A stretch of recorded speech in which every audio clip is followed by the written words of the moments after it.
Okay, thank you very much. So Phoebe and I are going to be sharing our experiences about using a new and somewhat innovative process to support Indigenous-led management planning.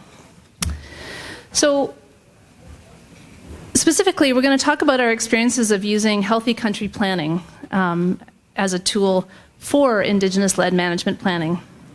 And although the healthy country management planning process can be used in many different contexts, because of the audience we have today, I just wanted to put up an example that showed the context for a protected area, for example. So after a protected area has been established, then the next step would be to make a management and monitoring plan for that area.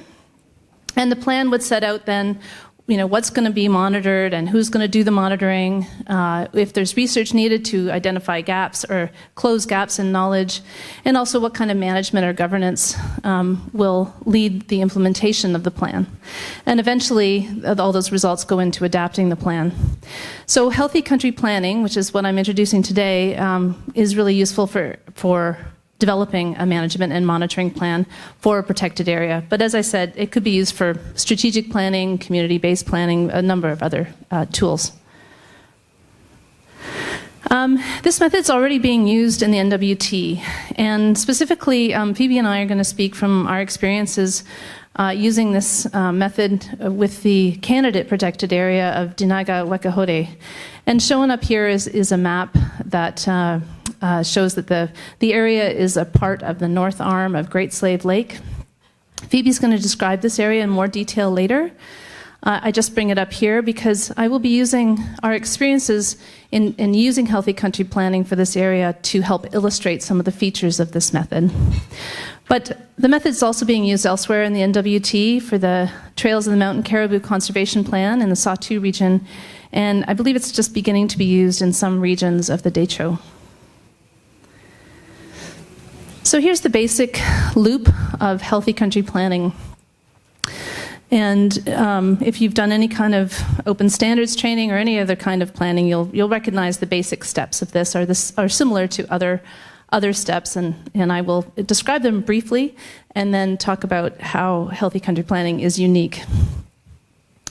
So the first step is deciding what the plan is about. And the method puts a real big emphasis on pre-planning. Who's going to be involved? Who's going to fund it? Do we have a core team member? Do we have a big group? What are the products going to be in the end? Then we talk about the vision and scope. What's the dream for the area, like the big scale vision for the area that people want it to be in future? And what are the boundaries around that area? Targets are the things about the area that are most important to us and the things that we're going to focus on in our management plan. To understand where we're at right now, we have to understand what the health of the targets are, those things that are important to us. And we also have to understand the threats to them, the current and future threats to the things that are important to us about the area. In this method, we do what's called a situation analysis, which is where we really dig down to why the threats are there, what's behind all those threats. We go deep, deep, deep, so we can find ways to come up with the key strategies to help us reach our eventual goals. The next step is making the plan. So now you understand what you're working with, you understand what's important to people, you understand how healthy it is right now, you understand what the threats are. So then you develop goals, and the goals are to increase the health of targets or decrease threats. You develop strategies to help you meet your goals, and there's a section called results chain, which is again a way of really stringing out the strategies so we understand exactly what we're going to measure and how we're going to get to our goal. And measures are what we monitor. Doing and monitoring the work is about having a work plan, timeline, budget, and just implementing it. Deciding if the plan is working, this is the adaptive management step. Look at the results and think about how you need to adapt your plan. And then, of course, telling ourselves and others. So we share, we record, we share with the group, the community that's affected, and share with others as well. So As I said, if you've done any kind of management planning, you'll say, well, this looks like a lot of other methods I've used, the same sort of circle, and it's a bit more plain language than maybe some. So what's so special about healthy country planning? So healthy country planning evolved in Australia, actually, and it really evolved to serve the needs of Indigenous communities in that area. I think in that area there was a lot of conservation experts who were hired to make conservation plans for different regions of Australia, and so the experts would come in and they would kind of make the plan, interview people and make the plan. And some of those experts realized that, it would be much better if the people themselves that were going to be implementing the plan were making the plan. So the plan comes from the community rather than coming from outside and being layered on top of what other people are doing.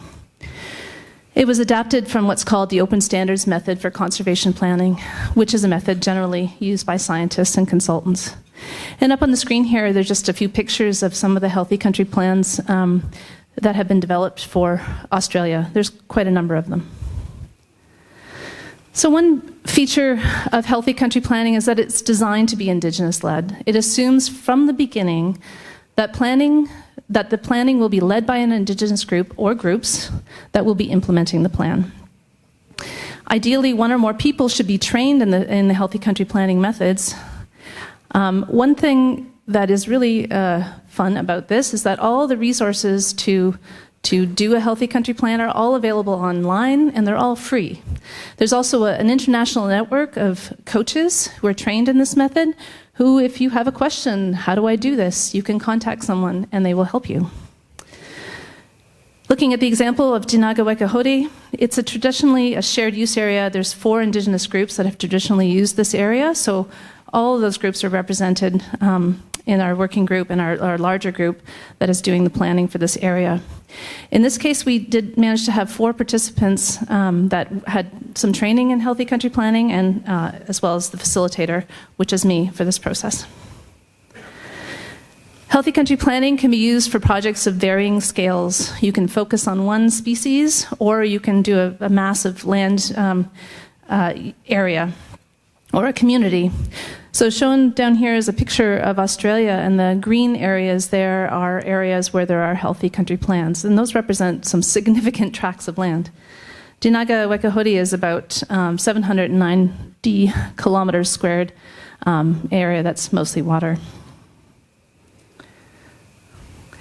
The method is designed to capture everyone's ideas, and as a facilitator myself, this is one of my favorite parts of this process, is that all ideas that come from participants, community members, everyone in the room gets to say whatever you do. I don't have to tell them, oh, that's off topic. Everything is on topic as to what's valuable to you about this area, and what do you think is harming it, and how healthy it is, and what you want to do about it. Because the process kind of leads the group through various steps that gradually reveal what's of greatest priority to the group, and what will be in the plan and worked on for the next 5 to 10 years. And it really easily allows traditional knowledge and Western science to come together. So for an example, in our first meeting, we had about 25 people who came up with over 60 ideas amongst them for targets, the things that are valuable to us in the region. And working together, we ended up with 5 key targets that Phoebe will tell you about in a few moments. The method assumes that being on the land is the best place to talk about the land. So we have tried really hard to have our big group meetings on the land. So 3 of our 4 group meetings have been on the land. We've been to White Beach Point, a Kichi camp, which is close to the area. We've been to Old Fort Ray in the summertime, and we've also had a meeting in Stag River in deepest, darkest winter. The method recognizes that a truly collaborative process cannot be rushed. We have to be flexible with time. And especially, for Tłįcho, we have 4 different Indigenous groups, and we have territorial government representatives and the renewable resources governments, a lot of different agendas. So we have paced the meetings over 2 years to ensure that there's maximum participation. We also recognize that not everything can be worked out in big groups. you can have a core team then can take information from the big groups or all those ideas, and then you go back to a core team that can refine it and try to work with it. And then there's always a process of feedback. You always come back to the big group and go, did we get this right? Using appropriate language and terms. So like all planning systems, healthy country planning has its own terms and language, but these are meant to be adapted to suit the local context. And actually online, the coaches that practice this actually have started various lists to have plain language versions of all the terms in the system. So for Dinaga Wekahodi, we really tried from the first meeting to work with participants and translators to make sure the terms and the concepts were understood and then translated. And we had a translators workshop because it's so essential that the translators understand the concepts that we're trying to work with in the process. And one of our HCP trained participants, this lovely woman here next to me, was fully bilingual. So she was trained and fully bilingual, and it made a huge difference to getting ideas from the elders. So what's up here is an example of the term targets is an HCP terminology. And through discussion with the group, we came up with the concept is what is valuable to us, and then it was translated. And Phoebe will pronounce that word for you. So that's some of the highlights of the HCP process. I'm going to turn it over to Phoebe now to talk about the results to date from Dinaga Wekahodi, so you can see what we've come up with so far. You can just click that to go forward. Okay. I'm short. Dinaga Wekahodi is a significant spiritual ancestral site. It's rich with fishing, hunting, and trapping. And if you go visit that area, it's a very beautiful area. It's very, the water is fresh, and the ducks in the summer taste is really good, and the landscape is so beautiful. It's a place of healing. And also, it's a stopover for important bird area, and it's really beautiful. And here's a diagram that Kathy showed earlier. Just noting that Dinaga, we are still in the planning stages, and we haven't finished yet. And so, as you see, we're at, it says goals and strategies. That's where we're at right now. And in our first meeting, everybody contributed as many ideas as possible. And we came up with a term, what is valuable to us, our targets, what's valuable to us in our target. And so that's when we brought the group together, and they came up with 60 ideas. And then those 60 ideas, we put them into 5 categories, what is really important to us. And so, and then we came up with a 5 theme, which is traditional use, edahogeti, ancestral sites and knowledge, wahdunawu, natural environment, dehehazon, and traditional economy, dehehuti eda, geda, right to the site, edega katzede. And so, with that, and the picture shows all the group that came together with the elders. And this one here is, the next step was to understand how good or healthy these targets are right now. We had a small group discussion on what healthy looked like to each target and ranked them. And we thought things were right now. And this way. And we could see that traditional use and ancestral sites and knowledge were in the poorest health right now. And so, so the group decided that our management plan would focus on making the health of these two targets better, and also that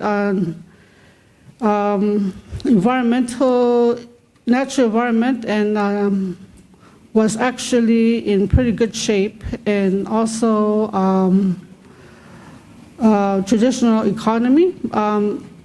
But for these two targets, the group felt that there wasn't enough information to rank them, and so, but we're going to visit these two later on. And so one thing about this one here I really liked is that when we had that working group, we were meeting with the working group, and then the elders said that, where's our youth? How come we don't have youth on the table with us? And so we selected youth from each community. And as we selected the youth, we asked them questions. What do you think is poor? What doesn't look healthy to you in this area, and what looks healthy? And so a lot of them, this came from the youth. And the youth, they said that, they mentioned that cell phone, TV, gaming, internet, all that, and not speaking the language wasn't, that was part of the threat.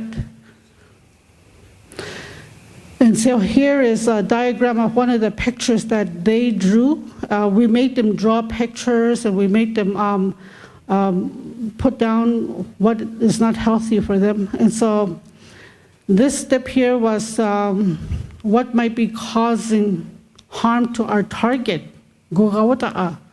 And the group came up with 15 threats, and then we grouped them into 4. And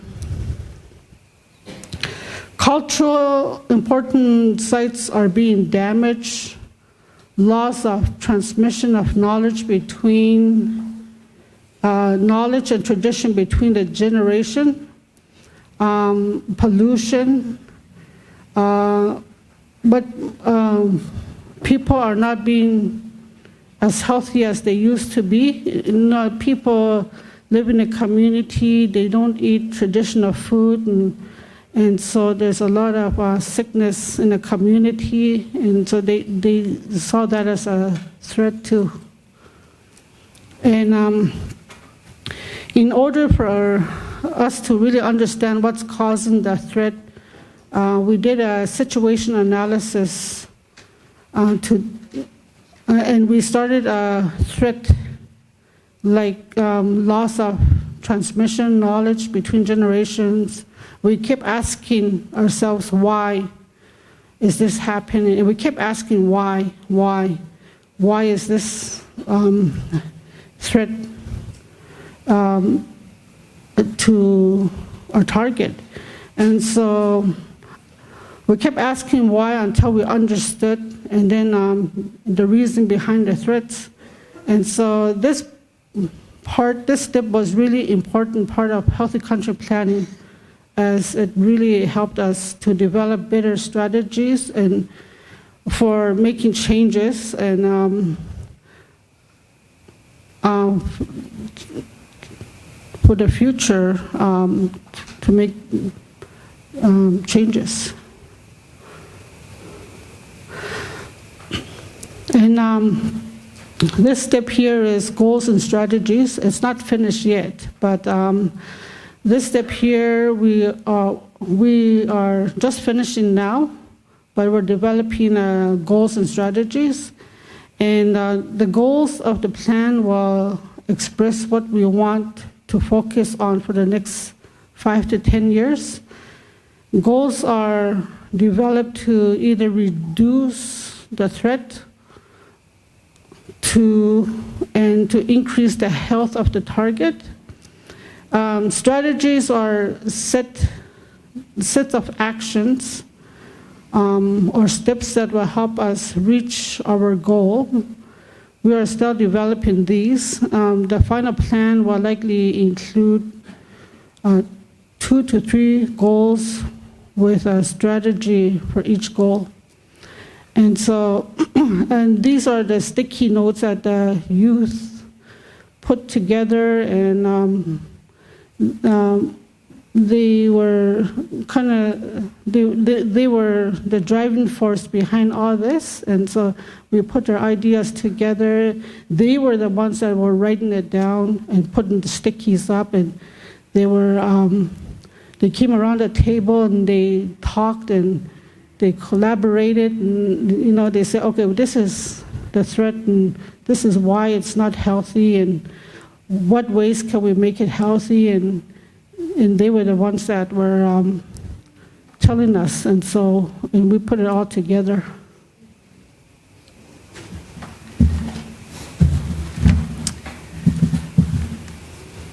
So just to sum up, from a facilitator's perspective on the benefits of using healthy country planning for something like developing a management and monitoring plan for a conservation area, it really ensures Indigenous knowledge and community values drive the conservation planning. It allows everyone's ideas to be shared, understood, and then prioritized. It accommodates a diverse group of participants, all ages, different types of expertise, various stakeholders. Builds relationships during the planning process. We really have become a pretty tight group of folks, and so we feel that that will help implement the plan in future. Because we're thinking this could be useful to other people, there's a consideration that if there's enough interest in learning how to do healthy country planning, we may be able to arrange a training course right here in the NWT that would be suitable for people from communities or people who've done planning before. And if you're interested, put your name or your email on a sign-up sheet that's just by the coffee area right behind us here, so that we can contact you if we do manage to organize something. And the quote here is just that this approach recognizes that a plan is most likely to succeed when the people implementing it are empowered through the process and believe in their plan. So I want to thank all our Dinaga Wekahodi partners, Tłįcho Government, Yellowknives Dene, North Slave Métis Alliance, Northwest Territory Métis Nation, the Wekajee Renewable Resources Board, and the Government of the Northwest Territories Environment and Natural Resources. Thank you.